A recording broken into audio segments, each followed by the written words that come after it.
Hello all my dear student, welcome to बेटा our YouTube channel. जैसा कि हमने बेटा मटेरियल, लेबर, ओवरहेड ये 3 अकाउंट हमने ऑलरेडी प्रीवियस कर दिए बेटा। आज हम करने जा रहे हैं बेटा classification of cost and cost sheet. देखो यहाँ पर बहुत ही सिंपल है, जैसा हमने मटेरियल, लेबर, ओवरहेड में सीखा उसी का ही बेटा यहाँ पर एक स्टेप थोड़ा आगे है। और ये एग्जाम पॉइंट ऑफ व्यू से बहुत ही ज़्यादा इंपॉर्टेंट है, क्योंकि एग्जाम में इसके सम करीब करीब 15 मार्क के आपको आ जाएंगे। क्लियर है? तो कैसे क्या करना है बेटा सीखते हैं। सबसे पहले देखो, मैंने भी ये लिखा है, आपको भी ये format same to same ditto अपनी बुक में लिखना है, तो ही आप आगे समझ पाओगे। अगर लिखोगे नहीं तो आने वाला नहीं है बेटा। बहुत ही सिंपल है। सबसे पहले कॉस्ट शीट ऊपर लिखना है, पर्टिकुलर अमाउंट यहाँ पर एलिमिनेटेड ऑफ कॉस्ट लिखो तो भी चलेगा, पर्टिकुलर अमाउंट लिखो तो भी चलेगा। क्लियर है बेटा? सबसे पहले A direct material, B direct wages या तो लेबर बोलो, सी हो जाएगा direct expense. Direct material, direct wages या तो लेबर, डायरेक्ट एक्सपेंस, तीनों को ऐड करोगे तो क्या मिलेगा सर? प्राइम कॉस्ट मिलेगा। ए प्लस बी प्लस सी, समझ में आ रहा है? डायरेक्ट मटेरियल, डायरेक्ट वेजिस और लेबर, डायरेक्ट एक्सपेंस, तीनों को ऐड करोगे तो प्राइम कॉस्ट। प्राइम कॉस्ट में ऐड क्या होगा सर? वर्क ओवरहेड, या तो इसको बोला जाएगा सर फैक्ट्री ओवरहेड। बेटा वर्क ओवरहेड या तो इसको बोला जाएगा factory overhead. Prime cost plus यहाँ पर वर्क ओवरहेड या तो फैक्ट्री ओवरहेड को ऐड करोगे तो क्या मिलेगा? वर्क कॉस्ट मिलेगा आपको। क्लियर? वर्क कॉस्ट कैसे मिला सर? प्राइम कॉस्ट और यहाँ पर ये वर्क ओवरहेड दोनों को ऐड कर दिया। आप फैक्ट्री ओवरहेड लिखो तो भी चलेगा। अभी ऑफिस एंड एडमिनिस्ट्रेटिव, अभी जो बच्चे ऑफिस एंड एडमिनिस्ट्रेटिव पढ़ लिए उसको पता है नेक्स्ट क्या आने वाला है, सेलिंग एंड डिस्ट्रीब्यूशन। तो कॉस्ट, वर्क कॉस्ट ऐड क्या हो जाएगा? Office and administrative. तो ऑफिस एंड एडमिनिस्ट्रेटिव को ऐड करोगे तो क्या मिलेगा सर? Cost of production. मतलब office administrative plus work cost को ऐड करो, cost of production add opening stock of finish good less closing stock of. नहीं दिया है तो ऐड करना है, वरना कुछ नहीं आगे बढ़ने का। कॉस्ट ऑफ प्रोडक्शन, अभी cost of production add opening closing add करके आएगा, उसको क्या मिलेगा? Cost of goods sold. कैसे मिलेगा सर? ये एफ प्लस जी, मतलब यहाँ पर आ गया डायरेक्ट। आप यहाँ से अगर करोगे तो भी जो आएगा उसको ऐड करके तो क्या मिलेगा sir? Cost of goods sold मिलेगा। उसके बाद जैसे मैंने बताया सेलिंग एंड डिस्ट्रीब्यूशन ओवरहेड, तो selling and distribution plus cost of goods sold, तो ऐड करोगे तो क्या मिलेगा? कॉस्ट ऑफ सेल या तो टोटल कॉस्ट, इसको बोलो। ऐड क्या हो जाएगा? प्रॉफिट। और फाइनली क्या हो जाएगा सर? सेल्स अपने को मिल जाएगा। बस इतना ही है। और यहाँ पर कुछ 3 या 4 फॉर्मूले, बस आपको इतनी चीज़ याद रखनी। सर एक और बार जरा डिटेल में हो जाए, हम साथ में आपको समझते हैं। सबसे पहले क्या था सर? Direct material. अभी डायरेक्ट मटेरियल में क्या था? जो भी हमने ट्रेडिंग अकाउंट में देखा सर, ट्रेडिंग अकाउंट में क्या था? Opening stock of raw material, add purchase related, carriage हो गया, ऑक्ट्रॉय ड्यूटी हो गया, इंपोर्ट ड्यूटी हो गया, कस्टम ड्यूटी हो गया, डॉक चार्जेस, सारा चीज़ों को यहाँ पर ऐड करना है। Opening stock of raw material, add purchase of RM का मतलब होता है रॉ मटेरियल। बेटा मैंने शॉर्ट फॉर्म में लिखा है। Opening stock of raw material, add purchase of raw material. Carriage inward, बेटा कैरेज इनवर्ड, कैरेज आउटवर्ड कहाँ जाता है आप लोग मुझे कमेंट सेक्शन में बताना। इनवर्ड आएगा, फ्रेट आएगा, custom duty, octroi duty, import duty, ये सारा क्या है बेटा? परचेज रिलेटेड एक्सपेंस है। Carriage inward freight add less क्या हो जाएगा? परचेज रिटर्न या तो सेल ऑफ डिफेक्टिव। हमने जो भी आएगा बेटा डिफेक्टिव उसको हमने निकाल दिया। क्लियर है बेटा? तो लेस क्या हो जाएगा? Closing stock of raw material. तो अपने को क्या मिलेगा सर? ये डायरेक्ट मटेरियल अपने को मिलेगा। Opening stock, add purchase related expense, less purchase return या तो सेल ऑफ डिफेक्टिव, लेस क्या आ जाएगा? Closing stock of raw material. तो बहुत ही सिंपल है, कुछ भी इसमें नहीं है। ऐड कर दिया direct material, direct wages, sir ये सब तो आपको दिया रहेगा। डायरेक्ट एक्सपेंस सबको ऐड कर दिया। Prime cost, add work overhead या तो इसको फैक्ट्री ओवरहेड। सर फैक्ट्री में कौन से खर्चे हो गए? जैसे वर्क मैनेजर सैलरी होगा, डेप्रीशिएशन ऑन फैक्ट्री असेट, जैसे depreciation on factory building, depreciation on machinery आएगा बेटा। तो कहाँ पर आएगा सर? इधर आएगा। फिक्स फैक्ट्री असेट, समझ में आ रहा है? जो भी फैक्ट्री के असेट्स रिलेटेड डेप्रीशिएशन रहेगा यहाँ पर आ जाएगा। फैक्ट्री एक्सपेंस आ गया, पावर आ गया। क्लियर? ये आ गया। लेस क्या हो जाएगा सर? सेल ऑफ स्क्रैप हो जाएगा। फैक्ट्री एक्सपेंस या तो वर्क ओवरहेड बोलो, एक ही बात है।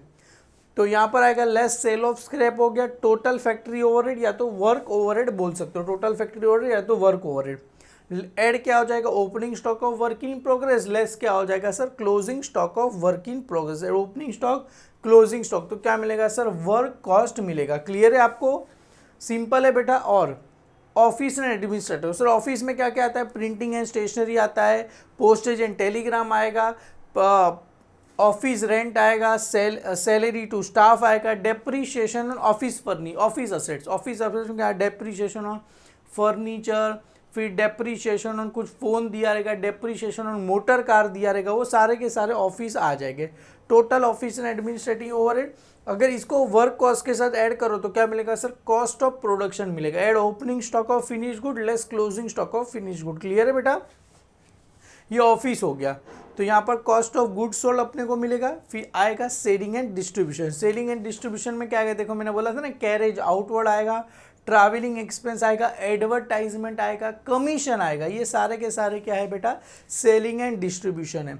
और यहाँ पर क्या आएगा, total selling and distribution overhead, ऊपर का कॉस्ट ऑफ गुड्स सोल्ड के साथ ऐड करोगे कॉस्ट ऑफ सेल या तो टोटल कॉस्ट बोलो, ऐड प्रॉफिट, फाइनली क्या मिलेगा सर, सेल्स अपने को मिल जाएगा। अभी ये 4 फॉर्मूले बेटा आपको याद रखना है। सबसे पहला आएगा प्राइम कॉस्ट पर यूनिट, तो क्या है sir, total prime cost upon में क्या आएगा, टोटल यूनिट प्रोड्यूस। क्लियर है बेटा, प्राइम कॉस्ट मतलब पता चला सर आपको ये वाला, direct material, direct wages, direct labour को ऐड करोगे तो प्राइम कॉस्ट मिलेगा। तो यहाँ पर आएगा टोटल प्राइम कॉस्ट अपॉन में क्या आएगा, टोटल यूनिट प्रोड्यूस। हम कितना यूनिट प्रोड्यूस करें, तो सर हम कितना यूनिट प्रोड्यूस करेंगे कैसे पता चलेगा, तो यूनिट सोल्ड हम कितना करेंगे, opening stock of unit plus unit purchase less क्या आ जाएगा, क्लोजिंग स्टॉक। बेटा ये गलती से हो गया मेरे पास, ये प्लस नहीं आता, इधर क्या आएगा सर, माइनस आएगा। ये क्या आ जाएगा, minus closing stock of unit, आपका opening stock purchase less closing stock.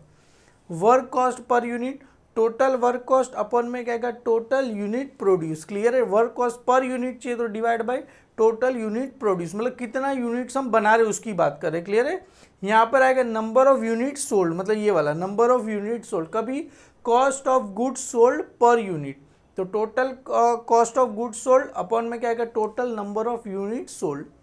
Cost of sale per unit, तो total cost of sale upon में आएगा total number of unit sold. बेटा ये आप फॉर्मूला क्या करना, लिख देना। और यहाँ पर आएगा opening stock ad unit purchase less closing stock, ये प्लस नहीं, यहाँ पर लेस आ जाएगा। क्लियर है बेटा, डन। और अगर आप सम की बात करें बेटा, बहुत ही है सर। देखो स्टॉक ऑफ रॉ मटेरियल का क्या आएगा, स्टॉक ऑफ मटेरियल मतलब stock of raw material, opening stock, closing stock, purchase आ गया, डायरेक्ट वेजिस आ गया, डायरेक्ट एक्सपेंस आ गया। इनडायरेक्ट वेजिस सर कहाँ जाएगा, आप लोग मुझे बताओ। सैलरीज टू एडमिनिस्ट्रेटिव मतलब office, carriage inward, carriage outward पता है ना कहाँ पर आएगा सर, मैनेजर सैलरी फैक्ट्री में आता है सर। जनरल एक्सपेंस भी आप नॉर्मल फैक्ट्री में लिख सकते हो। लीगल चार्ज फॉर सीमेंटिकल शर्ट, बेटा लीगल चार्ज कहीं पड़ा नहीं सर, लीगल चार्ज यहीं पे आता नहीं है, फाइनेंशियल कॉस्ट में आता है, तो ये कहीं पे भी नहीं आएगा। Commission on sale, selling and distribution, fuel भी अपने को ऊपर आ जाएगा बेटा, इलेक्ट्रिसिटी चार्जेस फैक्ट्री आ जाएगा, डायरेक्टर फीस आ जाएगा, repair to plant and machinery. Plant and machinery कहाँ होता है सर, फैक्ट्री में होता है। रेंट रेट टैक्सेस फैक्ट्री का दिया गया, रेंट रेट टैक्सेस ऑफिस का दिया है। Depreciation on plant and machinery, depreciation on furniture office में रहता है। Salesman salary, selling and distribution, audit fees यहाँ पर दिया गया। The manager time to schedule between factory and office in the ratio of 20:30। ये हम करेंगे बेटा। कैरेज आउटवर्ड भी दिया गया, include 7,500 being carriage inward on plant and machinery को। अगर कोई भी असेट्स खरीदते समय जो भी खर्चा होता है ना, कैरेज इनवर्ड के अंदर इंक्लूड है 7,500 for being a carriage inward on plant and machinery. तो ये तो फाइनेंशियल कॉस्ट में आ गया, क्योंकि प्लांट एंड मशीनरी पे आना चाहिए। कैरेज इनवर्ड का मतलब होता है परचेस करते समय, गुड्स परचेस करते समय जो खर्चा होगा वो। ये तो मशीनरी परचेस करते हुए जो खर्चा होगा ये डायरेक्ट बेटा मशीनरी में ऐड होता है, इधर आएगा नहीं, तो इसमें माइनस होकर कहीं नहीं आएगा। Selling price is 120% of cost price, ये भी दिया। On the about detail prepare detail cost sheet of the quarter ending 31 December 2012। Clear है बेटा, तो ये हम बनाएंगे बेटा। नेक्स्ट लेक्चर में इसको क्वेश्चन नंबर 1 करेंगे, 2 करेंगे और सारे सम क्या करेंगे, सॉल्व कर देंगे बेटा। एक्सपेक्ट करेंगे बेटा आपने ये मेरे साथ लिख दिया रहेगा, और इसकी जो भी पीडीएफ है बेटा, अपना जो एप्लीकेशन है अकाउंट्स बाय हेमल सर, वहाँ पर आपको मिल जाएगा। क्लियर है बेटा, और वहाँ पर नॉट इवन पीडीएफ, सारे सब्जेक्ट की पीडीएफ, नोट से लेके एवरीथिंग, पास्ट ईयर के पेपर, सब कुछ बेटा हमने हमारे कोर्स के अंदर आपको दे दिया है। तो बेटा रिक्वेस्ट है आप सभी से, आप सभी बच्चे बेटा उस कोर्स में जुड़ जाओ। Thank you so much my dear student.